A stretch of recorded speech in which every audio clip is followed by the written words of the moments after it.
दिल्ली धमाके से जुड़ी इस वक्त की बड़ी खबर। दिल्ली पुलिस ने यूएपीए के तहत केस दर्ज कर लिया है। एजेंसियों को अफियाती हमले का शक है। सूत्रों के हवाले से ये जानकारी सामने आते हुए तो अब तक धमाके में 9 लोगों की मौत हुई है। करीब 30 घायलों का अस्पताल में इलाज जारी है। घायलों से भी जांच एजेंसियां लगातार पूछताछ कर रही है और अभी भी मृतकों का आंकड़ा बढ़ सकता है, ऐसी जानकारी सामने आते हुए तो देखिए कल जिस तरीके से 6:52 पर जोरदार धमाका हुआ, उसके बाद से पूरी दिल्ली दहली हुई।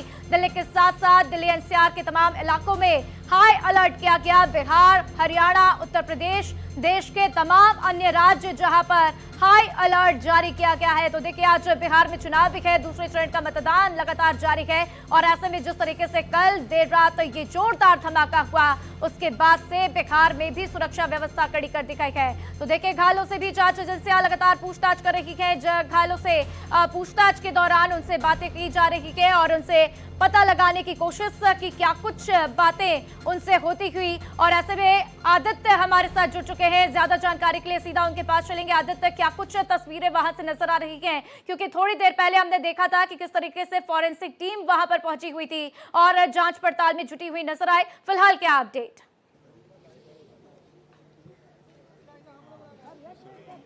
और फिलहाल अभी जो लेटेस्ट अभी जानकारी हमने अपने दर्शकों को दिखाया लाइव, यहाँ पर जो पुलिस अधिकारी हैं उन्होंने इस बात की जानकारी दी हुई है कि बीएनएस की धाराओं के तहत मुकदमा दर्ज कर लिया गया। हालांकि ये बात भारत एक्सप्रेस ने अपने दर्शकों को रात 3 बजे ही बता दी थी कि कोतवाली थाना क्षेत्र में मुकदमा दर्ज कर लिया गया है और अज्ञात लोगों के खिलाफ अब आगे जो भी कार्रवाई होगी उस इन्वेस्टिगेशन इज ऑनगोइंग। सर गाड़ी कहाँ से आई थी?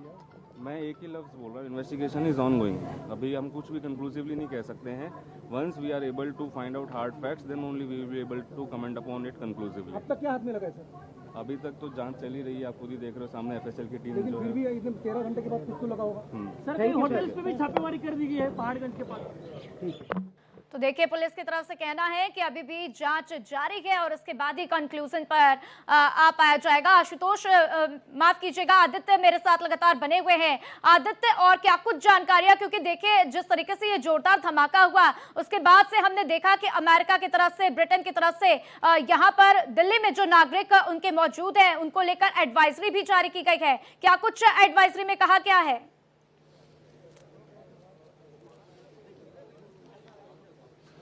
और दादा देखिए, दिल्ली, फ्रांस, ब्रिटेन ने जो एडवाइजरी जारी की है उसके मुताबिक उनको ये बोला गया है कि उन्होंने अपने नागरिकों को बोला है कि लाल किले के आसपास से दूरी बनाकर रखें। और अगर हम ब्रिटेन की बात करें तो ब्रिटेन ने स्पेशली इससे आगे बढ़कर के अपनी एडवाइजरी में बात बोली हुई है। ब्रिटेन का ये कहना है कि उनके जो भी नागरिक भारत या पाकिस्तान में है वो बॉर्डर एरिया के 10 से 15 किलोमीटर की दूरी पर किसी भी तरह का मूवमेंट पूरी तरह से बंद रखें अगले आदेश तक, अगली एडवाइजरी तक।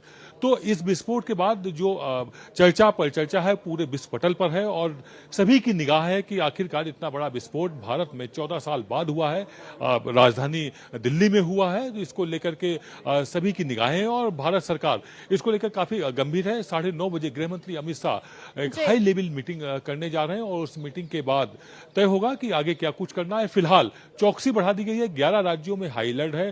खासतौर से मथुरा, काशी और अयोध्या में पूरी तरह से मुस्तैदी इस विस्फोट के बाद से बढ़ा दी गई थी, सिक्योरिटी बहुत टाइट कर दी गई थी और दिल्ली के सभी बॉर्डर एरिया में चेकिंग काफी घनी और काफी जरा सख्त कर दी गई है। जी बिल्कुल आदित्य, और हम देख रहे हैं किस तरीके से सुरक्षा व्यवस्था जोरदार तरीके से कड़ी कर दी गई और इसी के साथ आगे क्या कुछ तस्वीरें आएंगी इस पर भी लगातार नजर बनाकर रखिएगा।